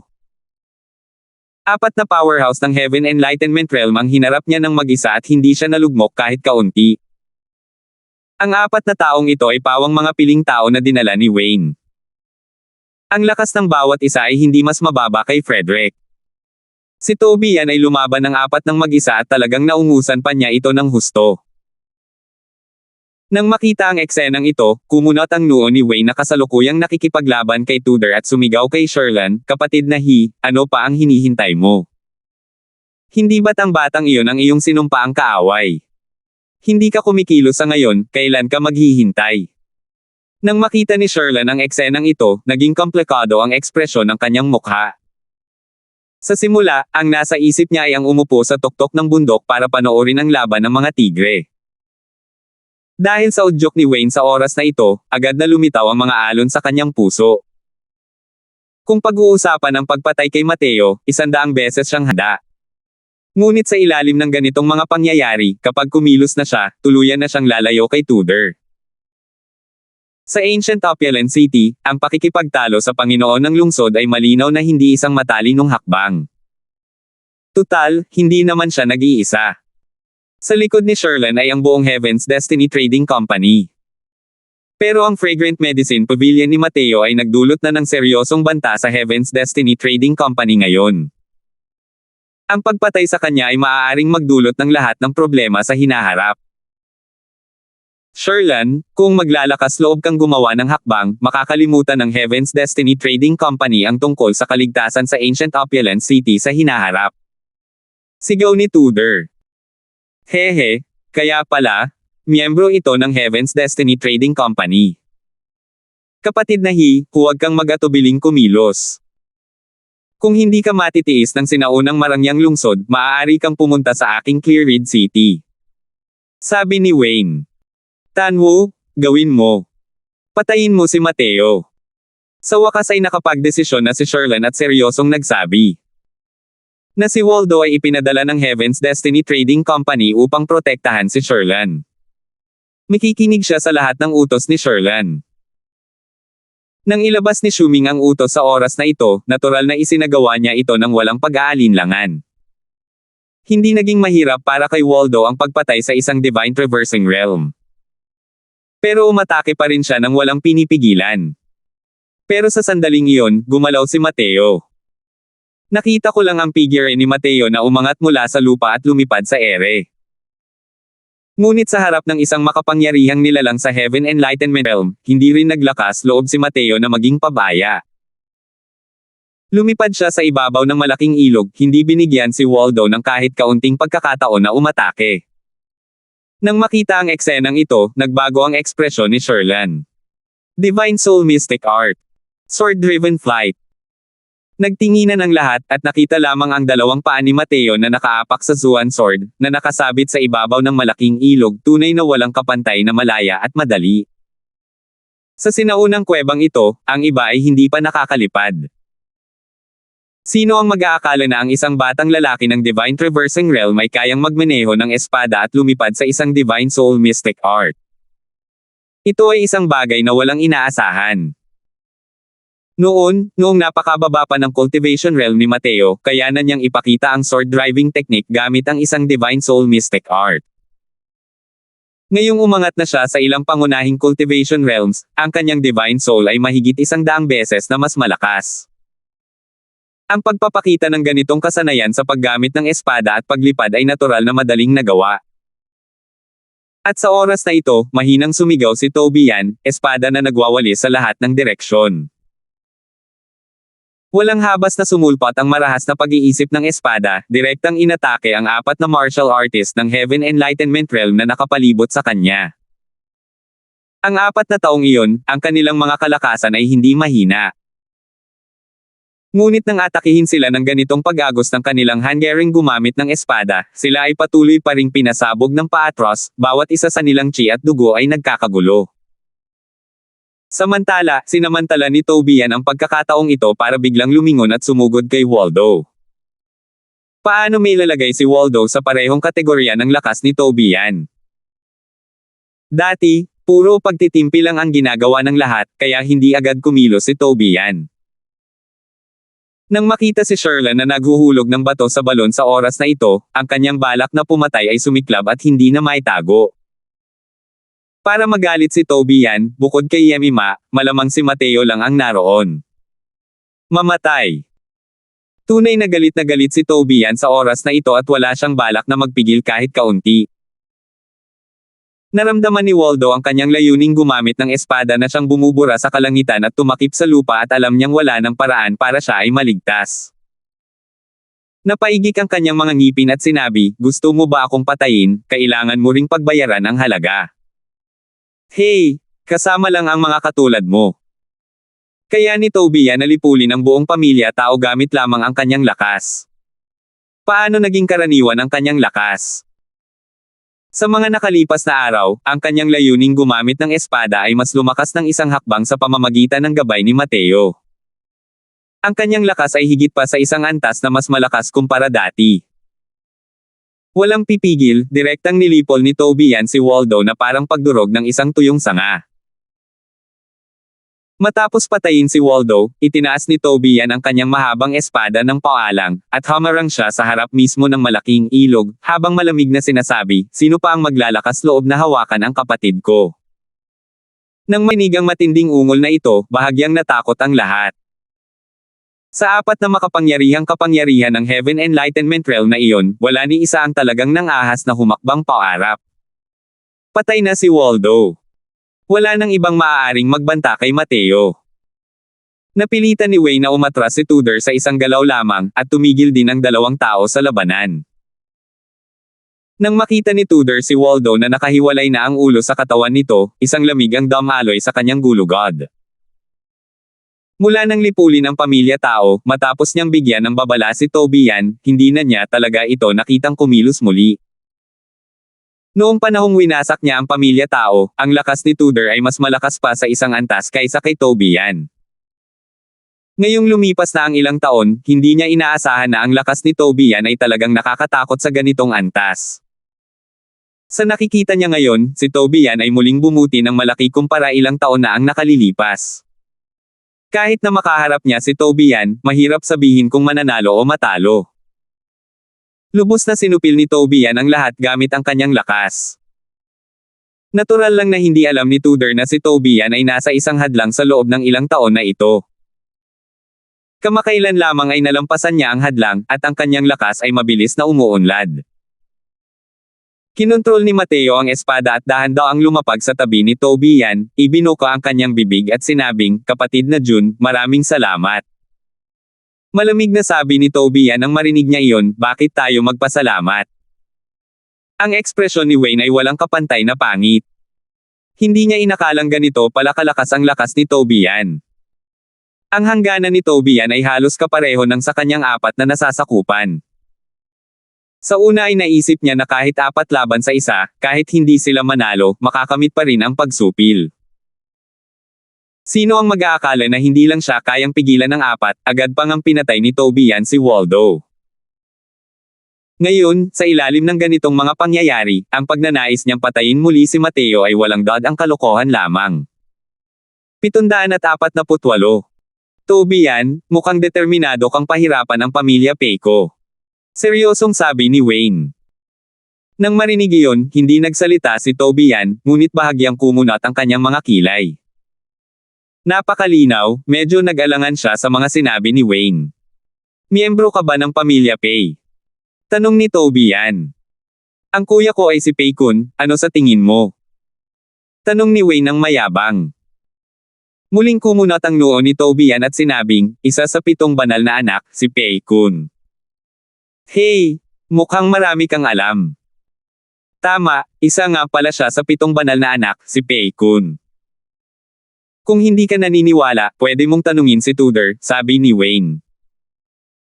Tumingin si Tobian kay Tudor, at nakita niya itong walang magawang tumango, at alam niyang hindi mali ang mga sinabi. Nakita ni Wayne na medyo nag-aalala si Tobian at mas lalong nagmamalaki nang sabihin niya, "Tobian, alam mo rin ang katayuan ng 7 banal na anak sa Crimson Afterglow Holy Land. Kahit nahigaitan pa ng talento mo ang iba, hindi mo rin kayang mangasar. Hindi mo rin kailangan na gumawa ng kahit ano. Hanggat hindi mo inaabala ang mga bagay sa pagitan namin ni Mateo, tiyak na magkakaroon ng malaking kabayaran sa hinaharap. Ako, si Wayne, ay tutuperin ang sinasabi ko. Alam ni Mateo kung ano ang kahulugan ng isang banal na anak sa isang banal na lupain." Sa lakas ni Tobian, hindi niya kayang makasakit ng damdamin ng sinuman.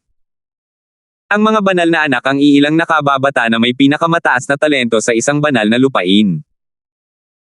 Isa sa kanila ang nagkaroon ng pagkakataong magmana ng pamana ng Dao sa hinaharap. Kahit na hindi sila maaaring maging Panginoon ng isang banal na lupain, kahit papaano ay magiging miyembro rin sila ng samahan ng mga elder, na may napakalaking awtoridad. Hindi nakapagtataka na maingat na nagtago si Tudor nang pumasok siya sa Clear Red City. Lumalabas na natatakot siyang masaktan si Wayne. Sino ang mag-aakala na sa sandaling makapasok siya sa Clear Red City, napansin na siya ni Wayne. Pero kay Tobian, malaki ang tiwala ni Mateo. Tunay nga, bahagyang umiling si Tobian at sinabing, "Kahit na nakababatang kapatid ka ni Pei Kun, at gusto mong hawakan si Mateo, kailangan mo ring hingin ang espadang hawak ko. Ikaw. Sige, ang usapin ngayon, ako, si Wayne, ay naalala ko na. Pagkatapos mong lumabas sa sinaunang kuweba na ito, titingnan ko kung paano ka mamumuhay sa Crimson Afterglow Holy Land." Hindi inaasahan ni Wayne na ganito pala katindi ang pagpupumilit ni Tobian kay Mateo. Mas gugustuhin pa niyang harapin ang panganib na masaktan ang pamilya Pei kaysa kusang loob na magparaya. Malamig na sabi ni Tobian, "Totoo ngang makapangyarihan ang pamilya Pei mo, pero ang pagnanasang takpan ang kalangitan gamit ang isang kamay sa Crimson Afterglow Holy Land, malamang hindi iyon magagawa, di ba?" Ano man ang mga galaw mo, huwag kang mag-atubiling gawin ang mga ito. Matatanggap ito ni June. Kapatid na June, makakaasa ka, hanggat nailigtas ang kapatid na junior apprentice, sa palagay ko ay hindi rin maglalakas loob ang kanyang pamilya Pay na gumawa ng kahit ano sa iyo. Kahit na hindi isang banal na anak si Jacob, hindi rin naman nalalayo ang kanyang katayuan, malakas na sabi rin ni Tudor. Malamig na sumagot si Wayne at sinabing, kung gayon, kailangan mo ring iligtas si Jacob bago magsalita. Hindi pinabulaanan ni Wayne ang mga salita ni Tudor. Mukhang kahit na mas mababa ang lakas ng Jacob na ito kaysa sa 7 banal na anak, malamang na hindi rin naman kalakihan ang pagkakaiba. Isang malaking labanan ang natapos ng walang katapusan ng ganito. Walang sino man ang maaaring gumawa ng kahit ano sa kahit sino. Ang tanging magagawa lang ng lahat ay magpatuloy at magsaliksik. Anong klaseng lugar ito? Bakit parang puno ng masamang chi ang lugar na ito kahit saan? Hindi napigilan ni Frederick ang sarili na magmura. Hindi lang si Frederick, kundi pati na rin ang iba ay nakaramdam nito. Habang tumatawid sa ilog, sinalubong ng malamig na hangin ang bawat katawan ng lahat. Bagamat wala itong nagawa sa kanila, patuloy pa rin itong nagdudulot ng hindi komportableng pakiramdam sa mga tao. Natural din itong naramdaman ni Mateo. Ngunit wala siyang gaanong nararamdaman. Ang origin magnetism spiritwood ay hindi tinatabla ng daan-daang kasamaan. Malamig man ang hangin o masamang chi, hindi nito kayang lapitan ang kanyang katawan. Mga kasama, tingnan ninyo. May malaking bulwagan sa unahan. Kasalukuyang naglalakad ang lahat nang makita ng lahat ang isang malaking bulwagan. Ang malaking bulwagan na ito ay umaapaw din sa siksik at nakakatakot na chi, na nagpapailang sa mga tao. Mayroong isang napakalaking plaza sa harap ng malaking bulwagan. Maraming mga eskultura sa plaza. Ang mga eskulturang iyon ay pawang mga figure ng magagandang babae. Bawat isa sa kanila ay kaaya-aya at kaakit-akit, nakapansin-pansing matingkad at parang buhay na buhay. Ang ilan sa kanila ay yakap-yakap ang mga lutang Chino, ang ilan ay tumutugtog ng sitara, ang ilan ay sumasayaw ng may kagandahan, na parang isang orkestra sa palasyo. Nang maglakad palapit ang lahat, natuklasan nila na ang mga magagandang babaeng ito ay pawang walang kapantay na kahanga-hanga, at talagang nagparamdam sa mga tao na hindi nila ito makontrol. Hey, sayang naman at puro eskultura ang mga magaganda.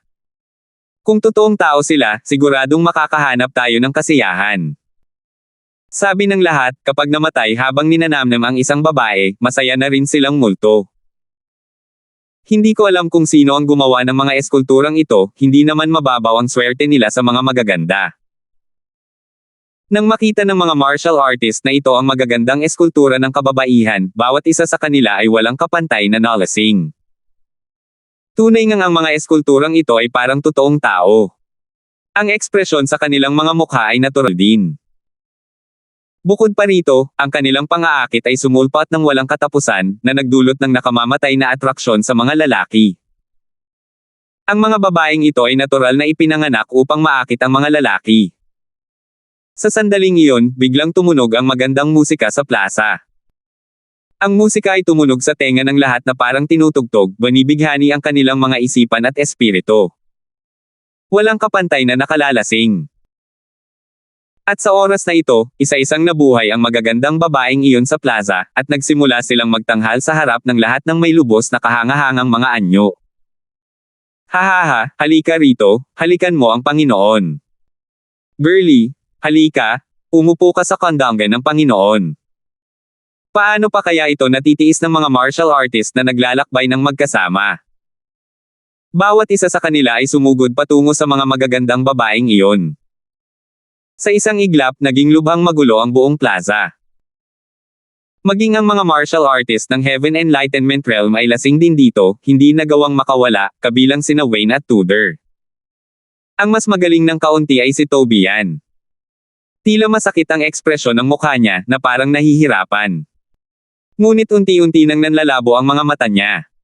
Kuya Jun, itoon mo ang iyong isip at huwag matitinag. Bigla na lang, ang boses na ito ay parang isang kislap na bigla na lang lumipad, hinihila si Tobian pabalik sa realidad. Bigla siyang nagising. Paglingon niya sa paligid, natuklasan niyang yakap-yakap pala ng iba ang mga eskultura dong iyon. Ang ilan ay baliw na hinahalikan ang mga mukha ng mga dilag, ang iba naman ay marahang kinakapa ang mga katawan ng mga dilag, ipinapakita ang lahat ng uri ng pangit na pag-uugali. Napahiya si Tobian sa sarili. Kung hindi lang dahil sa malakampana na divine sense transmission ni Mateo ngayon lang, malamang katulad din siya ng iba ngayon, di ba? Kung ganoon talaga, tiyak na magsisisi ang kanyang puso ng espada, at hindi na niya magagawang pasukin ang dakilang daw sa buhay na ito. Mateo, bakit ka? Si Tobian ay naging mausisa rin. Ang cultivation realm ni Mateo ang pinakamababa rito, ngunit siya lamang ang hindi naapektuhan. Sinuri niya ang sarili kung matatag ba ang kanyang kalooban at napakahirap tiisin ang ganitong uri ng tukso. Ngunit kanina, muntik na rin siyang mahuli sa loob. Nakangiting sabi ni Mateo, ang mga magagandang ito ay hindi naman talaga mga eskultura, kundi pino at hinubog mula sa mga buhay na tao. Ang kanilang mga nakakabighaning sining ay tiyak na napakataas noong sila ay nabubuhay pa.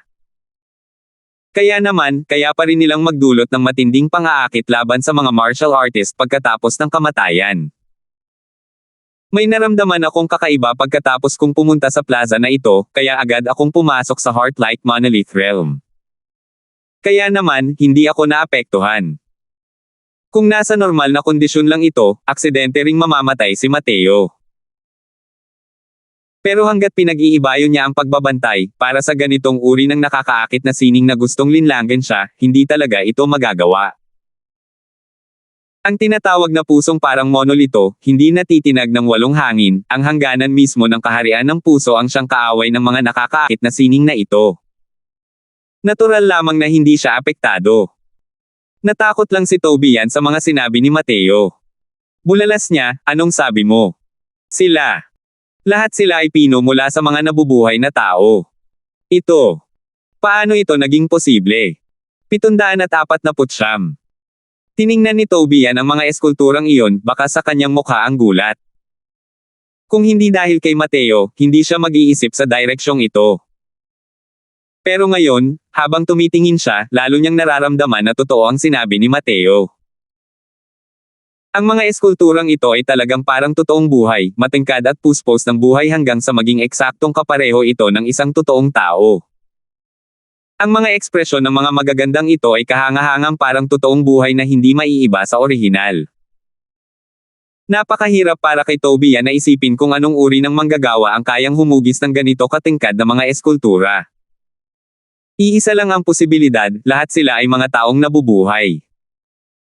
Pero ang mga katawan ng mga estatwang ito ay pawang malamig na parang bato, medyo hindi makapaniwalang sabi ni Tobian.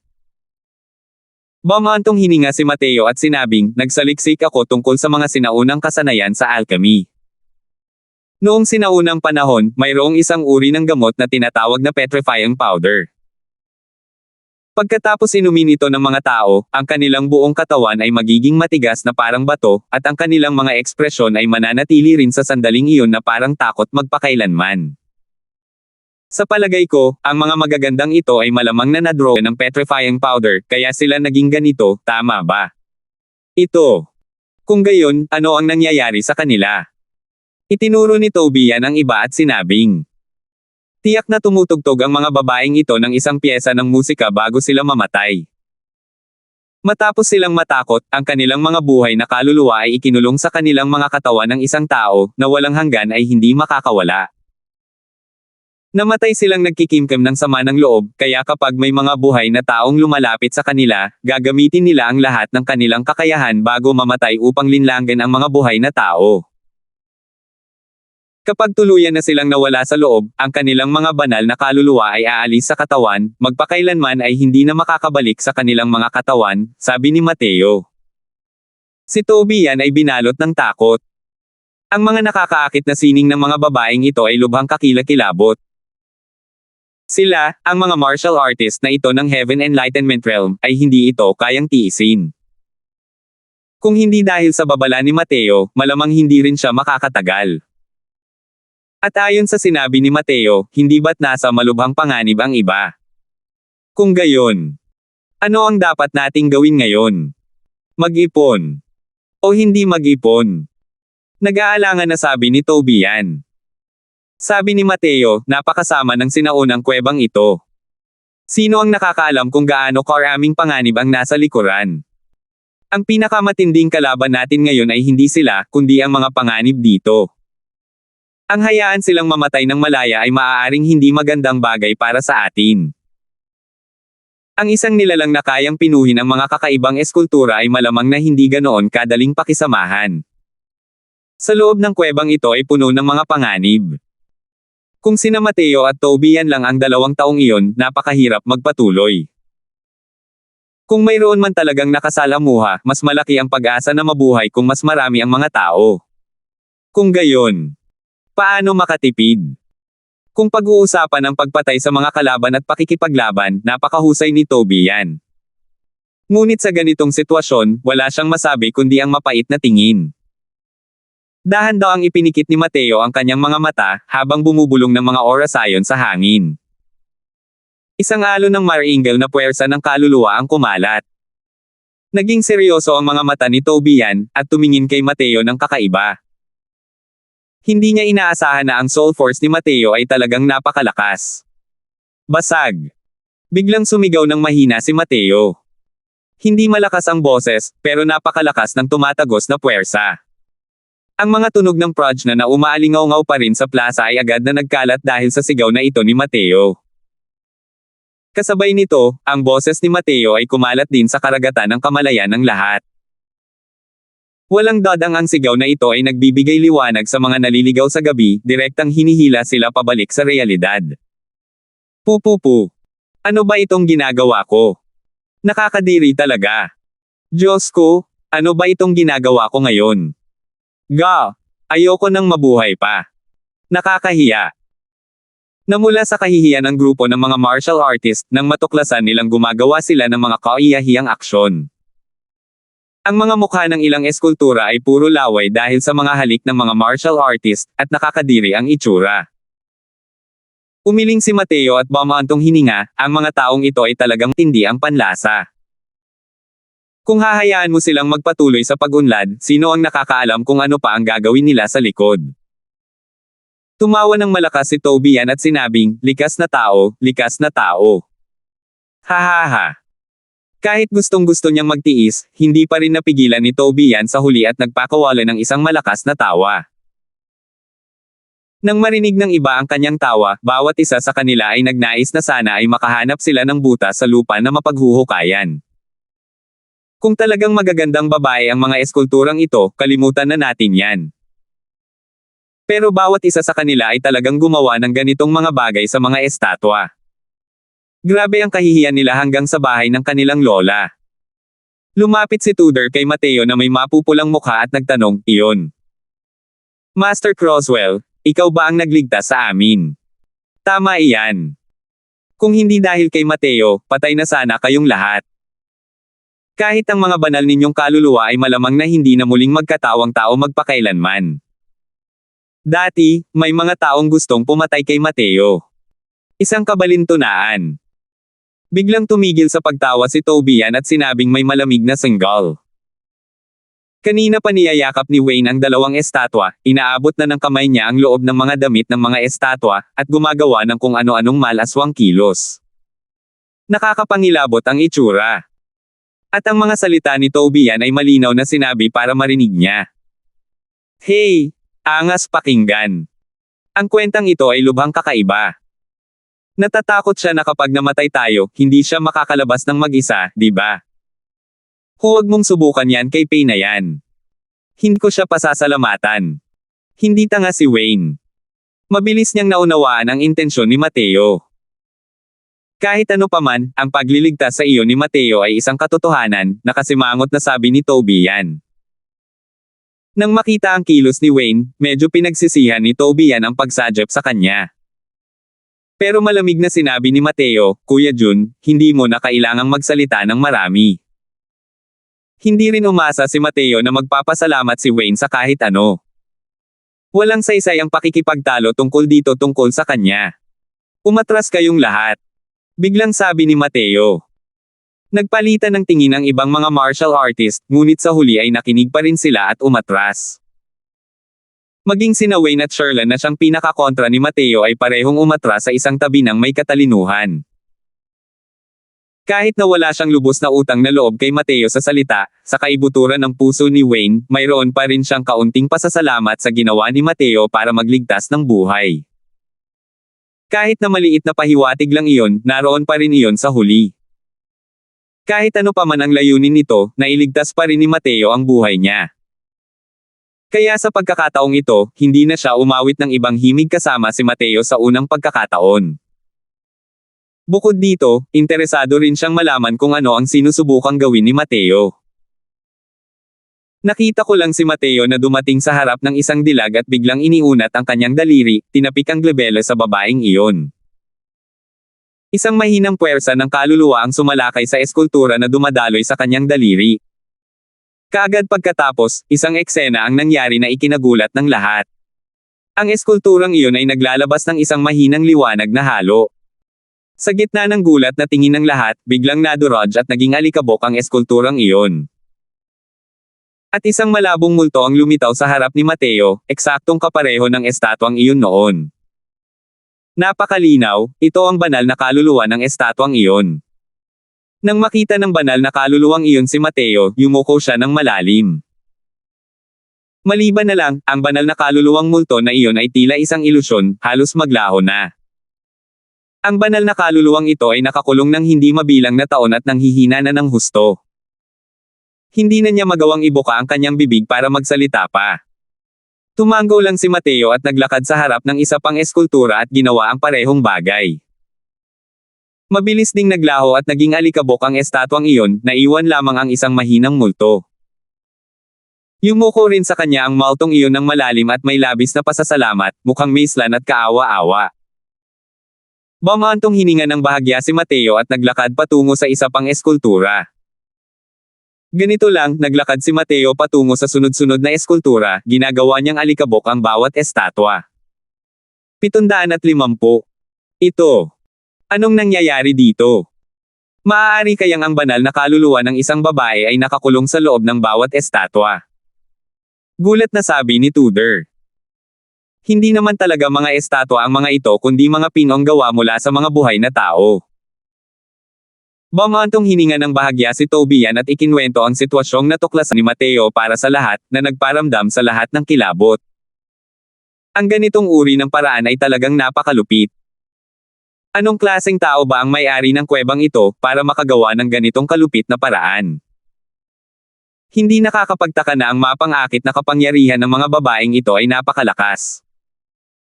Ang ganitong uri ng matinding sama ng loob, malamang ay hindi ito kayang tiisin ng mga ordinaryong tao, hindi ba? Gulat na sabi ni Tudor.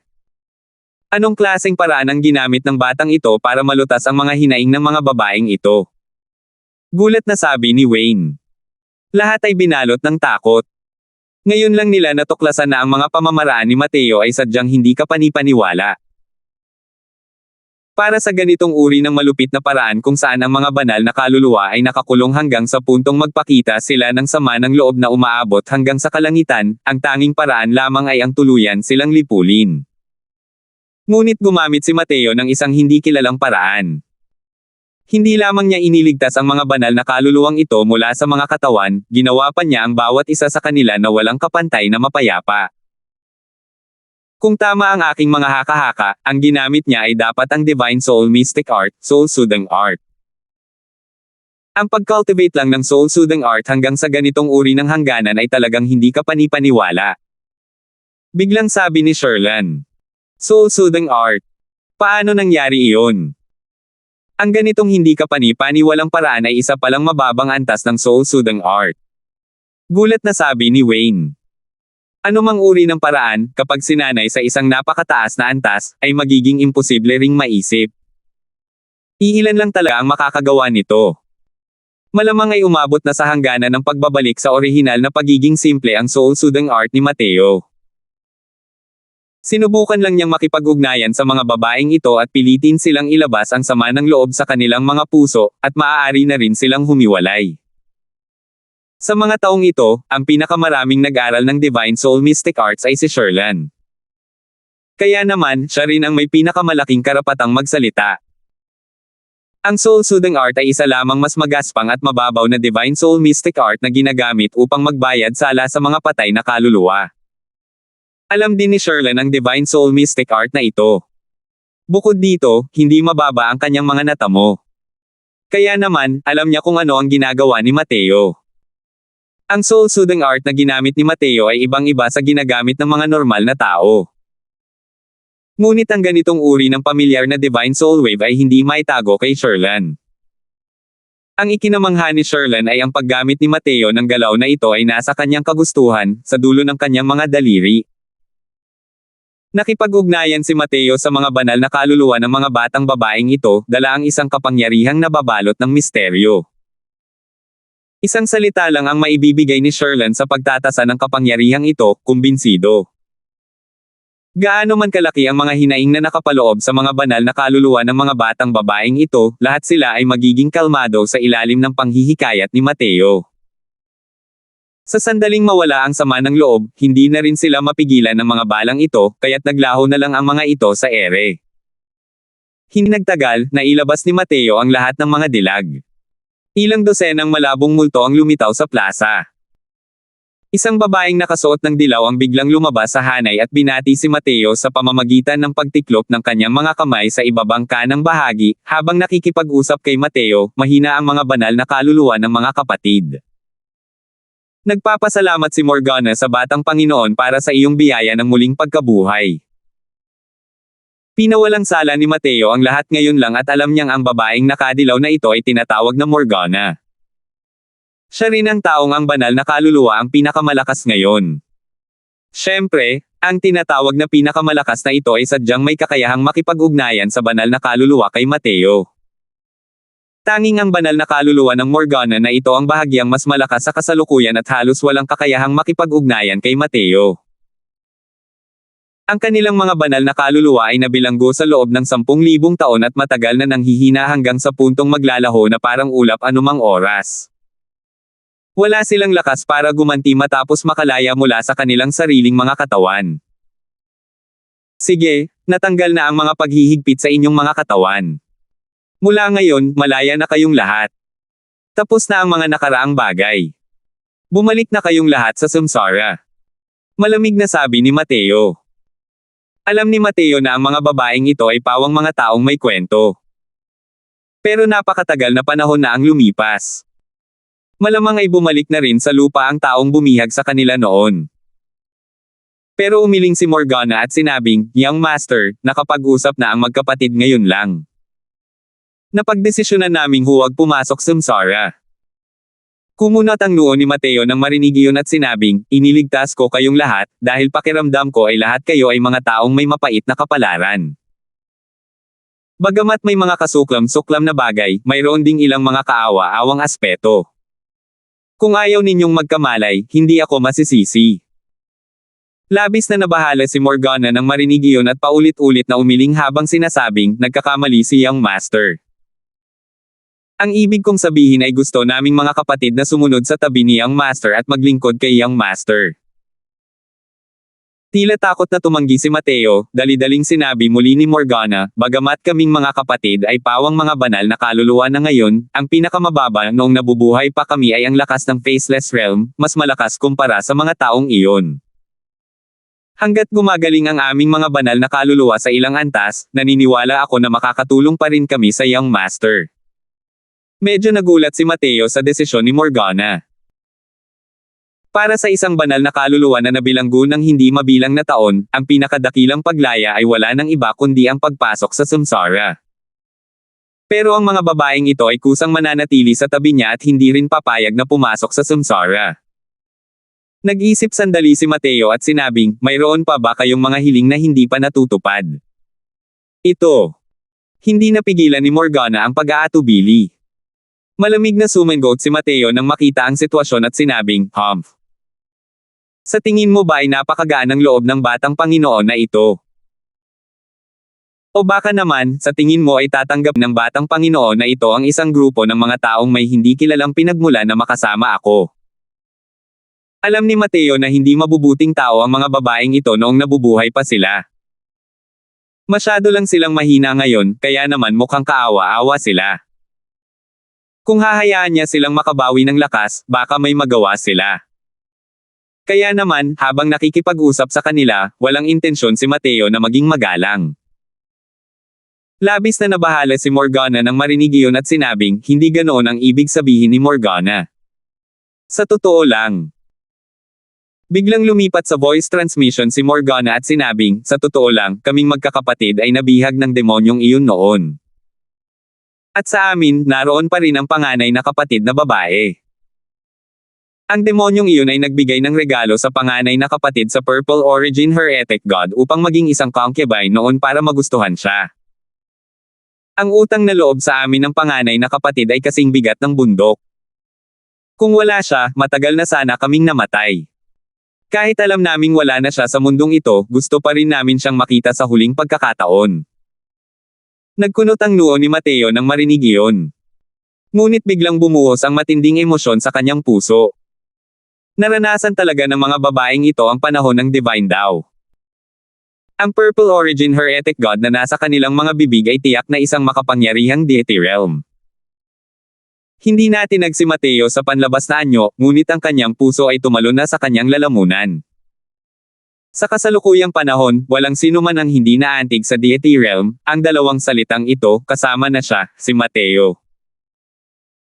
Sa buhay na ito, ang pinakamalaking hiling ni Mateo bukod sa pagpatay kay Jake England ay ang habulin ang panandalian at panandaliang kaharian ng mga Diyos. Hindi napansin ni Morgana ang mga pagbabago sa kalagayan ng pag-iisip ni Mateo at nagpatuloy, bukod dito, kaming mga kapatid ay tunay na nagpapasalamat sa Young Master at nais naming suklian ang malaking kabaitan ni Young Master. Kaya naman nais naming manatili sa tabi ni Young Master. Walang emosyong sabi ni Mateo, sige. Pumasok muna kayong lahat sa loob ng aking Spatial Spirit Artifact. Mamaya, aayusin ko ang mga soul maintaining banner para makapagpahinga kayong lahat sa loob. Tuwang-tuwa si Morgana nang marinig iyon at paulit-ulit na sinabi, maraming salamat po, Young Master. Maraming salamat po, Young Master. Gamit ang isang kumpas ng kanyang kamay, itinago ni Mateo ang mga ito sa loob ng Spatial Spirit Artifact. Sa harap ng napakaraming tao, natural lang na hindi gagamitin ni Mateo ang Vast Heaven Pagoda. Dahil sa presensya ng Vast Heaven Pagoda, kahit ang mga powerhouse ng Divine King ay maaapektuhan din. Alam pa rin ito ni Mateo dahil sa loika ng hindi pagsisiwalat ng kayamanan. Salamat po at sinamahan ninyo ako, ingat lagi mga master.